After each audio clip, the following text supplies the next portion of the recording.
So hello everyone, আজ আমি তোমাদের সাথে পাস্তা রেসিপি শেয়ার করব। তো প্রথমে দেখো এখানে জল বসিয়ে দিয়েছি, তারপর জলটা ফুটছিল যখন একটু নুন দিয়ে দিয়েছিলাম। তো এরপর এখন দেখো পাস্তাগুলো দিয়ে দেব।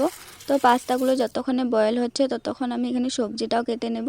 তো এখানে আমি নিয়েছি গাজর, টমেটো, পেঁয়াজ, আদা, রসুন। তো এখানে আমি কুচি কুচি করে সব কেটে নিয়েছি, আর টমেটোটা পেস্ট করেছিলাম। তো কিছু সময় পর দেখো এই যে পাস্তাগুলো বয়েল হয়ে গিয়েছে, এখন দেখো ছাঁকুনিতে ছেঁকে নিচ্ছি। এরপর পাস্তাটাকে একটু ঠান্ডা হতে দেবো। তারপর এখানে দেখো কড়াইটা বসিয়ে দিয়েছি। কড়াইটা যখন গরম হলো কিছু সময় পরে এখানে তেলটা ঢেলে দিলাম। আমি সর্ষের তেলে ইউজ করছি, রিফাইন তেল ছিল না, তো ওই জন্য। তারপর এখানে লঙ্কা কুচি, আদা কুচি, পেঁয়াজ কুচি, রসুন কুচি সবগুলো দিয়ে দিলাম। এখন ভালোভাবে নাড়িয়ে চাড়িয়ে নেব। এরপর এখানে গাজর কুচিটাও দিয়ে দিয়েছি। তো তারপর এখানে নুন দিচ্ছি, আর এখানে হলদিটাও দিয়ে দেবো। তো হলদিটাও দিয়ে হয়ে যাওয়ার পর এখন ভালো করে নাড়িয়ে চাড়িয়ে নিব, একটু সেদ্ধ হোক গাজরটা। তো তারপর এখানে নাড়িয়ে চাড়িয়ে হয়ে যাওয়ার পর এখন দেব পাস্তা মশলা। তো এটা কিন্তু এক্সট্রা কিনতে পাওয়া যায়, 10 টাকা নেয়, তো আমি কিনে এনেছি এটা।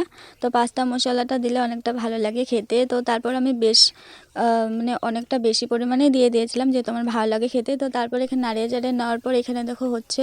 তো এখন টমেটো পেস্টটা ঢেলে দিচ্ছি। এই যে আমি টমেটোটা পেস্ট করে নিয়েছিলাম, আগেই বলেছিলাম তোমাদের। তো তারপর এখন ভালো করে নাড়িয়ে চাড়িয়ে শুকিয়ে নেব এখানে। তো তারপর এখানে পাস্তাগুলো ঢেলে দেব, সেদ্ধ করা পাস্তাগুলো এখন ঢেলে দেব।